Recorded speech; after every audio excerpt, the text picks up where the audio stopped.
洗苹果千万不要直接用清水洗，这样等于吃虫卵，而且褶皱里面的泥土也清洗不干净。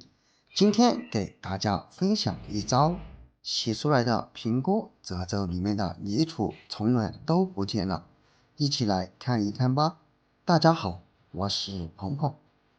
苹果是我们非常常见的一种食用菌，其外观类似贝壳，而香气类似甘草。从炖菜、炒菜、火锅以及烧汤都可以见到它的影子。苹果不仅味道鲜美，而且营养丰富，含有蛋白质、多种维生素和多种矿物质，很多人都喜欢吃。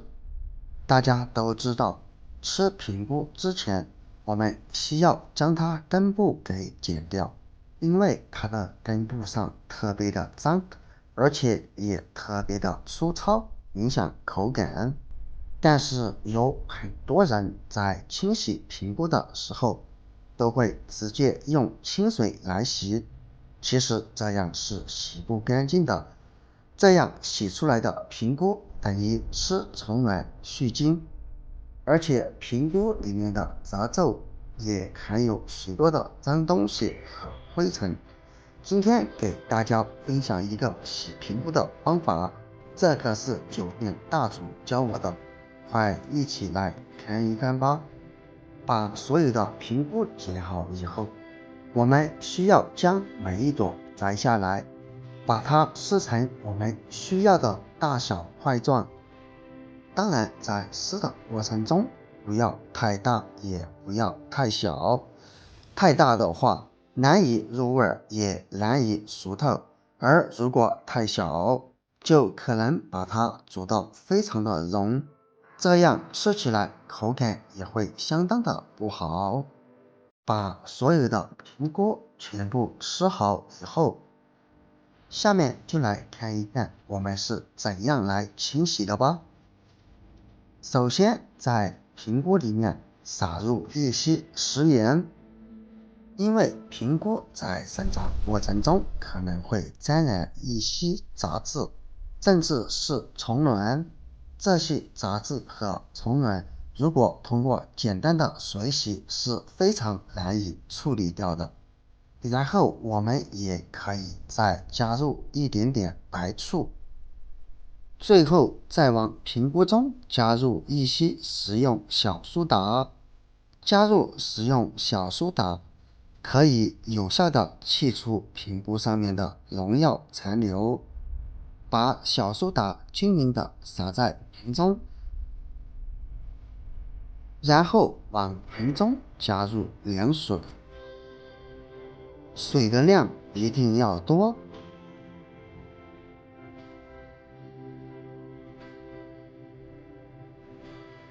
然后用你发财的手把苹果淘洗一下。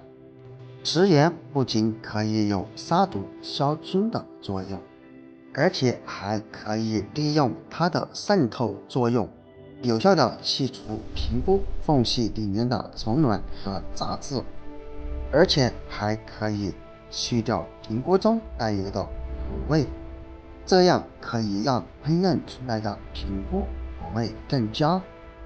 把所有的苹果翻一翻，然后把它在盐水中浸泡10分钟左右。时间到了以后，我们再把苹果抓洗几下，抓洗10几20秒钟过后，我们将洗好的苹果捞出。捞出以后，先把它放入蒸格或者漏筛中，再来看一看，这就是洗过苹果后的水。看见洗苹果过后的水以后，你吃苹果之前还敢直接用清水洗吗？因此，无论多有营养价值、多好吃的东西，食用之前一定要将它清洗干净，然后再次加入水，从蒸格中倒入，连同蒸格一起清洗，这样可以省出时间。以免我们二次打扰评估。而且可以通过整个的小缝隙，把评估中残留的脏东西和杂质有效的给它过滤出去。把评估清洗2到3次以后，我们就可以直接把整个端起来，抖一抖，里面的水分就会自动筛掉。现在我们的评估已经清洗好了，看起来白白嫩嫩的，无论是正面、反面，或者是评估的缝隙里面，都已经变得非常的干净了。这样一来，我们就可以放心的使用了。无论你是烧汤、炒制，或者吃烧烤、吃火锅，再也不用担心吃到脏东西或者细菌之类的了。所以在这里建议大家，以后吃菌类的蔬菜，我们一定要将它清洗干净，否则相当于吃细菌。如果你觉得视频不错，那么就给我点个赞吧。我们下个视频不见不散，拜拜。